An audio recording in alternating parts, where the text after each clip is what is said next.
What up, my dudes? What up? We got us, dude. Oh, man. I crack myself up with these intros, bro. Oh, dude. I always try to surprise you boys with a different kind of intro every video. But anyways, we got us some more MX Bikes gameplay here. First thing first with this track. You aerial boys are getting out of hand with these invisible walls. Okay? They are fucking insane on this track right here. You know, I'm a firm believer in there should never even be invisible walls on tracks. You know, that's just what I believe. I believe if you can't design the track in a way to where, you know, just the track itself prevents you from hitting something that you shouldn't hit, or tough blocks prevent you from crossing over something that you shouldn't cross over, you know, that's how, like, you shouldn't put it on the player to then, you know, try to avoid invisible walls because you couldn't build the track in a way to prevent some crazy, you know, line being hit or something like that, right? It's like, there's just no reason for invisible walls. The negatives that come with the invisible walls outweigh the negatives that come to somebody hitting a bigger rhythm that they shouldn't hit, or somebody crossing over a split lane. Like, at the end of the day, that's not that big of a deal. You know, it's just not. Like, and that's the thing, you know, even back in RF Pro Racing, they tried to make rules around, you can't jump this wall jump, you know, jump police, woo woo. You know, they tried to make rules around it. They didn't do too many invisible walls in RF Pro Racing, which I think was a really good thing. You know, they had the stripper poles in the corners where it would prevent you from kind of doing like a double jump rhythm in a corner, which is technically cutting the track, right? Which that's totally understandable. That's the one place I can almost understand where you would put an invisible wall, would be like in a corner somewhere where somebody could actually cut the corner, cut the track, jump over the tough blocks in a certain kind of way, you know? That's the only place I could see where you would want to put an invisible wall.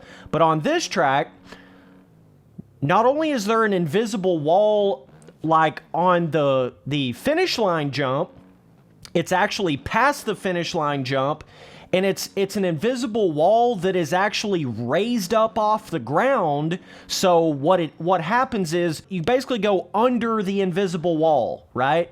And I actually managed to triple the finish line jump once and somehow missed the invisible wall. So it's not even a foolproof invisible wall. But this shit's out of hand, Ariel. All you boys working on this shit right here, this is out of hand. But not only did they have the invisible wall there that was trying to prevent you from tripling the finish line, right? Not only was it a jump, that's like a jump invisible wall, like a raised off the ground invisible wall to where you can still go underneath it, but if you try to jump a really big jump, you'll hit the invisible wall and it'll cause you to crash. That's like a jump prevention style invisible wall, which is the worst kind of invisible wall. Like, holy shit, like, now you're not even letting us hit the biggest jump that we could try to hit on a jump in a straight line? It's not even in a corner? What the fuck is that? I mean, what the fuck is that? Somebody explain that to me, please. But anyways, now, over the finish line jump, that's not the only invisible wall. There's also another one, and this is more of a pure invisible wall, but in the sand split lane, where it kind of does the little bit of an S corner, right? It's just it's like three corners after the finish line jump, right? They also have an invisible wall there that's basically following directly in the middle of the split lane on the tough blocks, right? So if you try to cross over the split lane, you will just hit this, you will literally grind up this invisible wall and it'll just bounce you off of it. It's pretty much infinitely tall, I believe, but this invisible wall actually touches the fucking ground. So it's like, it's not like the invisible wall over the finish line jump. So many fucking invisible walls on this track. Holy shit. That's terrible design. I don't give a shit what kind of excuse a person tries to make for it, like, well, it's trying to make the racing more realistic. Well, it's trying to do this, this, and that. Well, you know what? I don't think it's very realistic to jump in the air and just magically be popped off of your bike for no apparent reason. To just jump up in the air and be shot off your bike like there's a sniper up in the stands, that's bullshit too. So what you know what I'm saying? It's like the whole excuse for invisible walls really don't make any sense. They don't make any logical sense. A magical invisible wall, correct me if I'm wrong, but I'm pretty sure they don't do that in real life. Pretty sure they don't hit a magical invisible wall anywhere in real life. So all of this, well, it makes the racing more realistic because they're not hitting a bigger jump or they're not crossing over the split lanes. Well, it's also not realistic to hit invisible walls either. So, do you see my point here? It's like, what the fuck? I just hit an invisible wall on one of the Red Rider custom tracks on Reflex, that MXGP style track that I just rode on. There was a fun-ass, what would have been a really fun, like, 6 jump down a roller, down like 6 rollers down a hill type jump. But there was an invisible wall, one of those jump invisible walls where it's lifted off the ground where you can go underneath it, but if you try to jump big, then you'll hit it.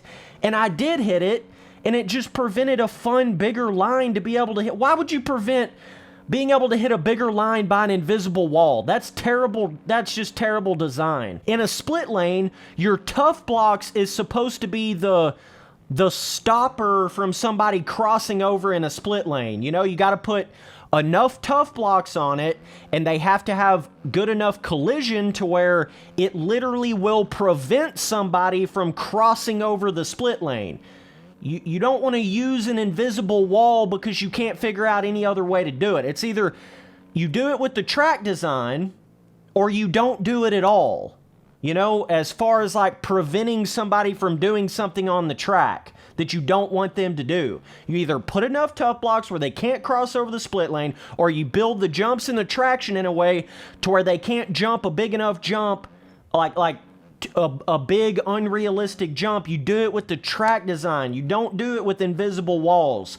Invisible walls is kind of like a last ditch effort, like a fuck, we didn't design the track good enough to prevent certain crazy things, so let's just throw up a bunch of invisible walls and it'll fix everything. But the reality of it is it doesn't. It makes a weird fucking experience on the track. That's all I'm gonna say.